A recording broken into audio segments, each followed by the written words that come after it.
Hi, Facebook friends, it's Char. This is like a historic moment for me. I want to mark this moment for just a second. I'm going to show you, I'm at MediaCom, and I just turned in my cable box. I don't watch much TV, and just turned it back in. Haven't had that my entire life, so a little bit nervous, but I'm feeling really good about it. And it's because in the spare time, what I've been doing is I do a lot more reading. I did bump up my internet, so I've got faster connection speeds and a lot more memory, but got rid of the TV. I want to call it the stupid box because I never know what's going to come next, and it always kind of throws me off my game. But some stuff I wanted to share with you on things that I've been reading lately is I really enjoy reading about failures, how people are failing and how they overcome those failures.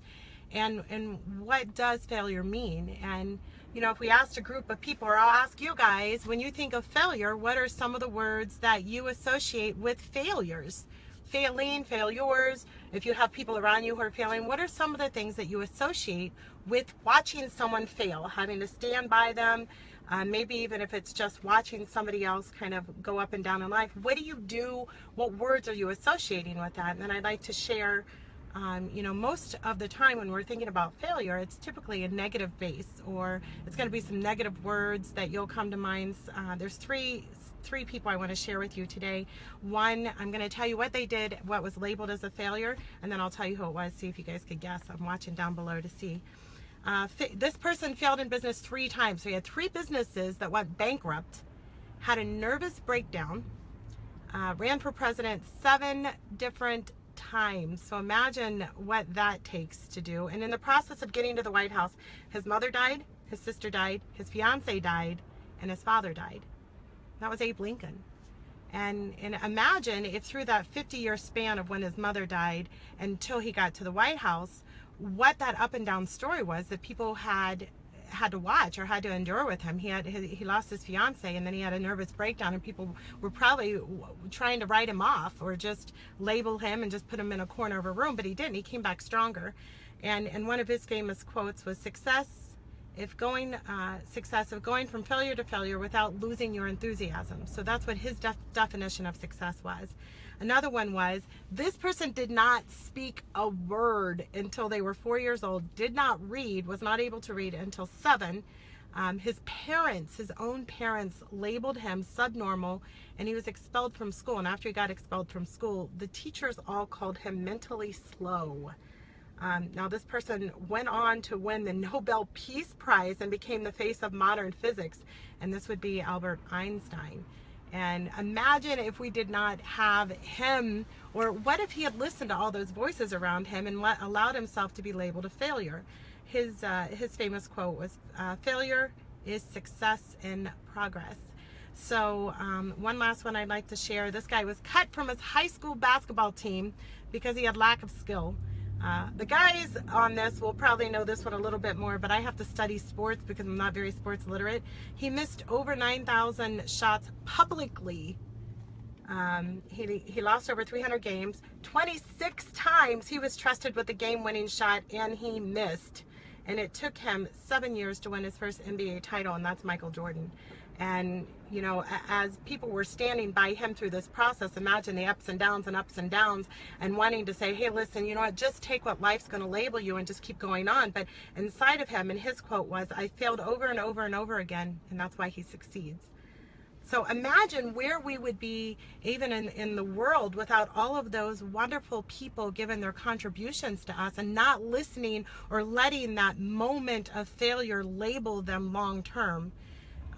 And becoming their defining moment. And then what's the difference between, now that we know those stories, where do we go from when originally my first question was, what do you think of failure? And it's all negative. And now we know these guys and we know their stories, how that turns around and works out. And now we want to turn it around, and now we want to label it success but why people are going through the process. That's where true tenacity shows up, where inside of them, they've been labeled, they've been called things. I mean, when you look at Einstein, his parents labeled him that didn't believe in him. But inside of him, he knew who he was, where he was going, and he didn't allow that to become his label, and he went on to change the world. So, you know, what makes somebody come back, get up, And then more importantly, share.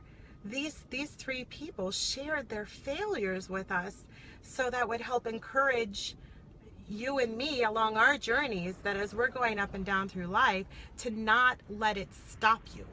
Don't let it become the roadblock. Don't, even if it has been a roadblock, stop it, move it, climb over it, go around it, go under it if you brought a shovel, but don't let it stop you. And the beauty in failing is that the whole process, Abraham Lincoln was the president that he was because he went through everything he went through to get there. And so if you're going through challenges, myself included in this, as I'm going through challenges and my original vision was this way, and you realize that life has this little way of turning it all around, to realize that's the process, that's the metamorphosis that's going to happen to make you into this beautiful end product that's going to be able to give back to the world.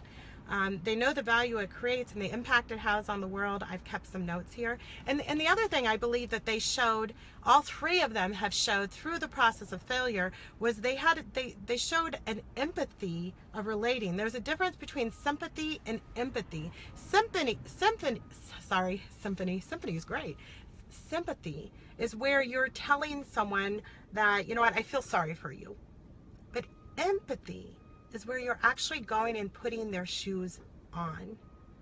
And when we are dealing with failures ourselves, and when we're helping other people deal with failures or working through the failure process, showing empathy is something that all three of these people did as a standard. And I think that, you know, there's two different walks that happen when you have a sympathetic walk or you have an empathetic walk. It's two different experiences on how you're going to be able to help somebody or even just go through the process. So wanted to share this with you. Today's a big day in my world because I got rid of my cable. Kind of like it not having that bill also. But you know, the insight of doing all of this reading and bringing it back to share with you on, you know what, if you're in the middle of a failure, if you're in the middle of losing a business, if you're in the middle of losing a marriage, if you're in the middle of maybe not being where you thought you should be, to encourage you to get tenacious and welcome it. Welcome the process, welcome the changes and the insight that's going to happen, and just know that you're not in it alone. And if you're vocal about it and share it with other people, that's great, because it might help other people get there sooner. So, because in the end, remember, we're all powerful. We're all connected. And we all need to go love somebody. So I hope you guys are having a great day. And you know what? Join me on the bandwagon of kicking the cable box back to the cable company and open up a book. So talk to you all soon. Bye.